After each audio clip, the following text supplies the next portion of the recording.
फिर गजब हो गया। वक्त पर फिर हुई मुसलमानों की जीत। सुप्रीम कोर्ट में हारी मोदी सरकार। पकड़ा गया बड़ा झूठ, लगी लताड़। कोर्ट के बाहर मुसलमानों का जश्न। बहुत स्वागत है आप सभी का। आप देख रहे हैं द राजनीति का विशेष सेगमेंट खबर और विश्लेषण। मैं हूं जब्बार खान। दोस्तों, 5 मई का अहम दिन, उस दिन जिसका सबको इंतजार था, ऐसा आखिर क्या हो गया जिसके बुनियाद पर मुसलमानों में एक बार फिर से जश्न की तस्वीरें सामने आने लगी। आखिर मोदी सरकार को एक बार फिर से हार जाने की बातें क्यों कही जाने लगी। आखिर सुप्रीम कोर्ट में मोदी सरकार ने जो कुछ तर्क दिए वो सारे के सारे तर्क झूठे क्यों बताए जाने लगे। आखिर सुप्रीम कोर्ट में मुस्लिम पक्ष की तरफ से जो बातें रखी गई उस पर सुप्रीम कोर्ट कन्विंस होता हुआ कैसे नजर आने लगा। आखिर 5 मई के दिन मोदी सरकार को कितना बड़ा झटका लगा है। क्या इसका माने यह है कि आने वाले दिनों में पूर्ण रूप से मुसलमानों की बड़ी जीत होने जा रही। मगर 5 तारीख को एक बार फिर से मोदी शाह की सरकार हिल गई। दोस्तों, आपको विस्तार से बताते हैं, अंत तक इस वीडियो को जरूर देखें। आपसे निवेदन है, आपसे अपील है। दोस्तों, आपने देखा कि बीती सुनवाई में किस तौर पर मोदी शाह की सरकार के जरिए सुप्रीम कोर्ट में जो बातें कही गई उससे मोदी सरकार की किरकिरी हुई। लेकिन 5 मई का दिन बेहद महत्वपूर्ण था, क्योंकि 5 मई के लिए सुप्रीम कोर्ट ने सुनवाई की अगली तारीख तय की थी। मगर 5 मई आने के बाद और 5 मई आते आते केंद्र सरकार एक बार फिर से बैकफुट पर है। 5 मई को क्या हुआ आपको बताते हैं। उससे पहले 5 मई से पहले जस्ट क्या हुआ आपको जल्दी से बता देते हैं। मोदी सरकार ने सुप्रीम कोर्ट में जो हलफनामा दाखिल किया, जिसके लिए मोदी सरकार ने वक्त लिया था, वो तो मानो एक तरीके से हवाबाजी, झूठ का पुलिंदा था। और इसके लिए लताड़ भी मिलने लगी। अल्पसंख्यक मंत्रालय मामलों के मंत्रालय और इसके मंत्री किरण रिजिजू हैं, उनकी तरफ से 1332 पन्नों के जवाबी हल्फनामे में पुराने वक्फ कानून के प्रावधानों का हवाला दिया गया और यह कहा गया था कि वक्फ बाय यूजर सहित वक्फ संपत्तियों का रजिस्ट्रेशन साल 1923 से जरूरी है। सरकार ने कहा कि वक्फ संशोधन एक्ट 2025 आस्था और पूजा के मामलों को अछूता छोड़ते हुए मुसलमानों की जरूरी धार्मिक प्रथाओं का सम्मान करता है। सरकार ने दावा किया था कि कानून में 2013 के संशोधन के बाद वक्फ भूमि में 20 लाख एकड़ की बढ़ोतरी की हुई। प्राइवेट और सरकारी संपत्तियों पर कब्जा करने के लिए वक्फ प्रावधानों के दुरुपयोग का आरोप लगाया था।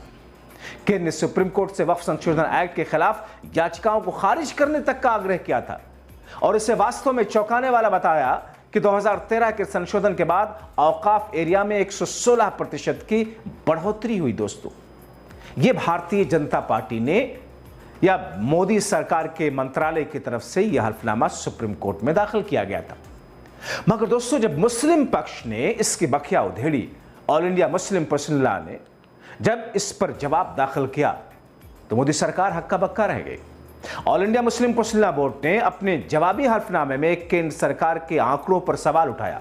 सुप्रीम कोर्ट में सरकार के जवाब पर दाखिल अपने हल्फनामे में बोर्ड का कहना है कि सरकार सुप्रीम कोर्ट को गुमराह कर रही है, मोदी सरकार झूठ बोल रही है। बोर्ड की दलील यह थी कि यह मामला वक्फ संपत्तियों से जुड़ा हुआ है। सरकार के हल्फनामा आंकड़ों की बाजीगरी और आंकड़ों की हेराफेरी है। सरकार वक्फ संपत्तियों में बढ़ोतरी का दावा कर रही है, जो कि सरासर गलत है। क्योंकि सरकार ने क्या कहा? सरकार ने कहा दोस्तों कि 2013 के बाद में अचानक वक्फ में बढ़ोतरी हुई और यह बढ़ोतरी लगभग 116%, जो कि महज झूठ का पुलिंदा निकला। इतना ही नहीं, all India Muslim Personal law board ने उस अधिकारी के खिलाफ भी कार्रवाई की मांग कर डाली जिसने यह हल्फनामा कोर्ट में दाखिल किया। सुप्रीम कोर्ट में जिस अंदाज में, जिस तरीके से all India Muslim Personal law board ने अपनी बात रखी, और ऐसे में ऐसा लगा कि supreme court all India Muslim Personal law board यानी कि मुस्लिम पक्ष से संतुष्ट नजर आ रहा है। क्योंकि केंद्र सरकार की तरफ से जो दावा किया गया, क्योंकि उसमें दावा था 2013 के बाद सेंट्रल पोर्टल में दर्ज वक्फ प्रॉपर्टी में बहुत ज्यादा बढ़ोतरी हुई।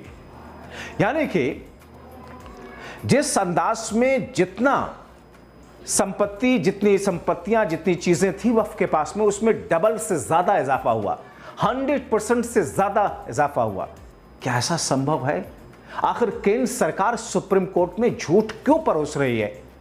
इस बात को लेकर के केंद्र सरकार में जब बात गई तो फिर भारतीय जनता पार्टी की सरकार को लताड़ लगनी शुरू हुई। और इतना ही दोस्तों, न सिर्फ मुस्लिम पक्ष की तरफ से बल्कि कांग्रेस के सहयोगी पार्टी डीएमके ने मोदी सरकार पर नियमों का उल्लंघन करने का दावा करते हुए केंद्र सरकार के जरिए जो हल्फनामा दाखिल किया उसके काउंटर में हल्फनामा दिया। डीएमके ने दावा किया कि वक्फ संशोधन विधेयक 2025 का पारित होना संसदीय नियमों प्रक्रियाओं का उल्लंघन है। संयुक्त संसदीय समिति यानी कि जेपीसी में विचार विमर्श के दौरान समिति के सामने मौजूद होने वाले लगभग 95% स्टेक होल्डर्स ने विधेयक का कड़ा विरोध किया था। महज 5% लोगों ने विधेयक का समर्थन किया था। डीएमके ने हल्फनामे में कहा कि दिल्ली और अन्य स्थानों पर आयोजित संयुक्त संसदीय समिति की बैठकों के विवरण समिति के सदस्यों को उपलब्ध ही नहीं कराए गए, क्योंकि जो बातें उस जेपीसी में थी उसमें 95% चीजों पर विरोध दर्ज था। पारदर्शिता के स्थापित संसदीय मानदंडों का सीधा उल्लंघन है। जेपीसी रिपोर्ट का मसौदा सदस्यों को 28 जनवरी 2025 को ही वितरित किया गया, जबकि 29 जनवरी 2025 को इस पर फैसला होना था। और दोस्तों, जबकि 5 मई आपके लिए, हमारे लिए, सबके लिए बेहद महत्वपूर्ण रहा कि 5 मई को फैसला क्या सुनाता सुप्रीम कोर्ट, मगर इस फैसले से पहले आने से पहले भारतीय जनता पार्टी के केंद्र की मोदी सरकार एक तरीके से धराशायी होती नजर आई। आप जानते हैं कि जेपीसी में शामिल विपक्षी दलों के सभी सदस्यों ने भी वक्फ पर पहले ही मोदी सरकार द्वारा मनमाना रवैया अख्तियार करने, नियमों का विरोध करने और गलत कानून लाने की बात कही। मतलब मोदी सरकार ने विधायी पारदर्शिता, लोकतांत्रिक विचार विमर्श और प्रक्रियात्मक निष्पक्षता के मूलभूत सिद्धांतों की अनदेखी की है और करीब करीब सुप्रीम कोर्ट में यह साबित होने जा रहा। तो आपको पिछली सुनवाई के बारे में मैं जल्दी से बताऊं कि पिछली सुनवाई में क्या हुआ था। जब सुप्रीम कोर्ट ने 5 मई के लिए अगली तारीख रखी थी, तब केंद्र सरकार की ओर से सॉलिसिटर जनरल तुषार मेहता, उन्होंने सुप्रीम कोर्ट की जो बेंच है, chief justice Sanjiv Khanna, justice Sanjay Kumar, justice K V. Viswanathan के बेंच को यह भरोसा दिया था कि संसद की ओर से विचार विमर्श के बाद पारित कानून पर सरकार का पक्ष बिना सुने कोई फैसला ना हो, रोक न लगाई जाए। केंद्र ने केंद्रीय वक्फ काउंसिल और बोर्ड में गैर मुस्लिमों को शामिल करने की इजाजत देने वाले प्रावधान पर रोक लगाने के अलावा वक्फ बोर्ड बाय यूजर सहित वक्फ संपत्तियों का डिनोटिफाई करने के लिए अंतरिम आदेश पारित करने के अदालत के प्रस्ताव का भी विरोध किया था उस वक्त केंद्र सरकार ने। मगर दोस्तों, जो हल्फनामा दाखिल किया केंद्र सरकार ने, उस हल्फनामे में एक चीज पर तो खुद ब खुद केंद्र सरकार घिरती हुई देखी और इसलिए उसको वापस एक तरीके से ले लिया। यानी कि जिस वक्फ काउंसिल यानी कि केंद्र के स्तर पर वक्फ बोर्ड और राज्य के स्तर पर वक्फ बोर्ड, जिसमें गैर मुस्लिमों की संख्या काफी ज्यादा बढ़ रही थी, उसको केंद्र सरकार ने हल्फनामे में कम कर दिया। यानी कि केंद्र सरकार ने यह मान लिया कि ठीक है, इस वक्फ काउंसिल में, वक्फ बोर्ड काउंसिल में जो केंद्रीय स्तर की है यानी कि मरकजी स्तर पर है, सेंट्रल स्तर पर है, उसमें जो 22 मेंबर होंगे उसमें महज 4 गैर मुस्लिम होंगे और राज्य स्तर पर जिसमें 11 मेंबर होंगे उसमें महज 3 होंगे। इसमें गैर मुस्लिमों की तादाद ज्यादा नहीं होगी। फिलहाल इस बात पर तो केंद्र सरकार ने खुद से ही अपनी गलती में सुधार कर लिया है। यानी कि एक मुद्दे पर तो केंद्र सरकार ने ठीक वैसे ही अपनी चीज को वापस ले लिया जैसे कृषि कानूनों को वापस लिया था मोदी सरकार ने। तो फिर एक ऐसी स्थिति जबकि 5 मई की सुनवाई से पहले बहुत कुछ हुआ। पहलगाम का आतंकी हमला हुआ जिस पर भी सुप्रीम कोर्ट में अर्जियां गई। जातीय जनगणना का ऐलान कराने के लिए मोदी सरकार के जरिए से फैसला लिया गया, उसका ऐलान हुआ जातीय जनगणना कराने के लिए। और उससे पहले मोदी सरकार में से जुड़े हुए लोग, उससे पहले किस तौर पर भारतीय जनता पार्टी के सांसद और मोदी सरकार के चहेते ने सुप्रीम कोर्ट पर सवाल उठाया, सुप्रीम कोर्ट को देश के अंदर गृह युद्ध, धार्मिक युद्ध कराने वाला बताया। यानी कि इन सब परिस्थितियों के बीच में जबकि उस शख्स के खिलाफ मानहानि का भी केस है और इसी 5 मई को निशिकांत दुबे पर भी फैसला सुनवाई होनी है, उसके खिलाफ में जो अर्जी लगी है, मगर इन तमाम चीजों के बीच में, इन तमाम चीजों की परिस्थितियों में सुप्रीम कोर्ट इस पूरे मामले की सुनवाई कर रहा है।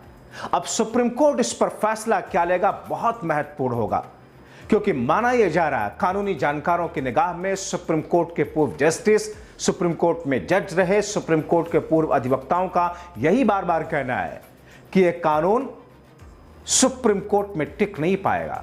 जिन प्रावधानों में तब्दीली करके मोदी साहब की सरकार मुसलमानों को तंग करने की कोशिश कर रही थी या उनके हक साथ में हक तलफी करने जा रही थी, वो टिक नहीं पाएगा।